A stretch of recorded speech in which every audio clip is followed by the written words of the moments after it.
In this lecture, we are going over the objectives and some important terminology for the EU AI Act.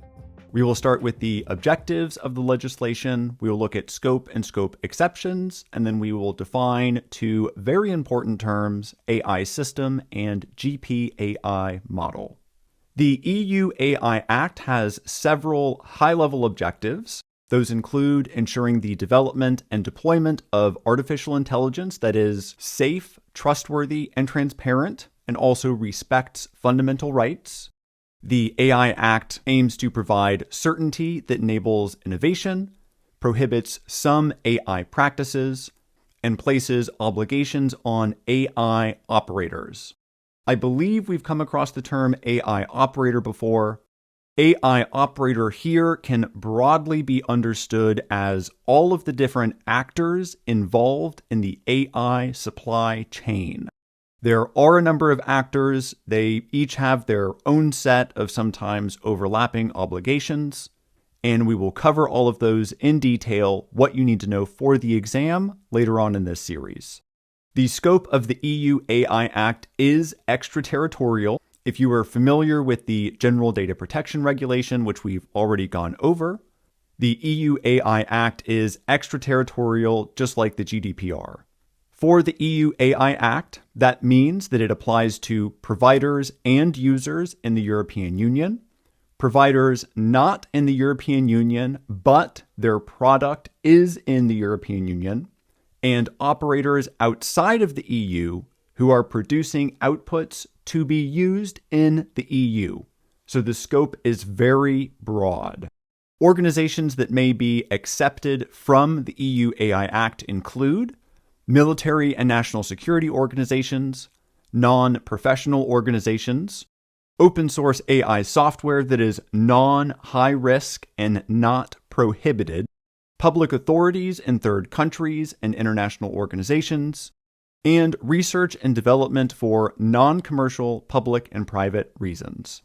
For the exam, I imagine one question you might see would be a scenario or case study where an organization's objective or purpose or some type of high-level summary of the organization is provided, and maybe in there is a description of what the system is going to do. And then you're going to be required to identify whether or not this organization or its system falls under the scope of the EU AI Act.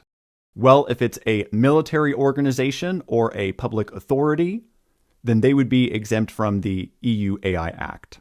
Under the EU AI Act, an AI system is defined as follows: a machine-based system that operates with autonomy, exhibits post-deployment adaptiveness, infers implicit and explicit objectives from input, generates outputs including predictions, content, and recommendations, influences physical and virtual environments. This definition that we looked at on the previous slide aligns with the OECD definition. It includes deep learning, reinforcement learning from human feedback, machine learning, computer vision, natural language processing, and neural networks. It excludes automated decision-making under the GDPR, as well as traditional software that doesn't meet the cumulative definition, for example, expert systems. Finally, it's important to know that an AI system is not an AI model. A model is a component of a system. And so multiple models that work together to carry out an intended purpose or objective, that would be an AI system. This is important to understand because there is a separate definition for a general purpose AI or GPAI model. For the EU AI Act, you can consider a GPAI model to be synonymous with a foundation model. Under the EU AI Act, a GPAI model is a model that is trained on large amounts of data. It is trained by self-supervision at scale and displays significant generality. These models competently perform a range of distinct tasks and can be integrated into downstream applications. It excludes pre-market AI models used for R&D as well as prototyping. In this lecture, we went over the EU AI Act's objectives, scope, and some key terminology. The objectives include ensuring the development and deployment of AI that is safe and respects fundamental rights, to provide certainty that enables innovation, to prohibit some AI practices, and to place obligations on AI operators.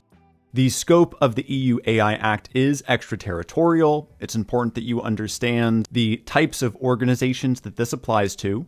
Scope exceptions include military and national security, non-professional, open source, public authorities in third countries and international organizations, and R&D. One way that you might be able to remember the scope exceptions is to think about the list of 5 organizations here in alphabetical order, minus Q. So you know the alphabet, right? A, B, C, D, E, F, G, H, I, J, K, L, and then M, N, O, P, no Q, R. So 5 exceptions, M, N, O, P, no Q, R, R, and D. For the definition of an AI system, I don't think you're going to be tested on that with regards to the EU AI Act.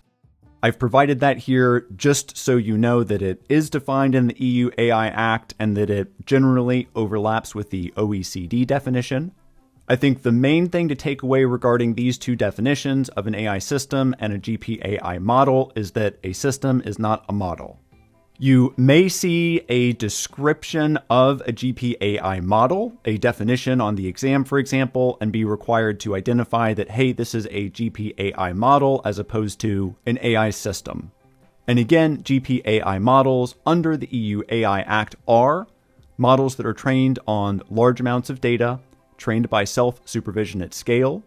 They display significant generality, they competently perform a wide range of distinct tasks, and can be integrated into downstream applications.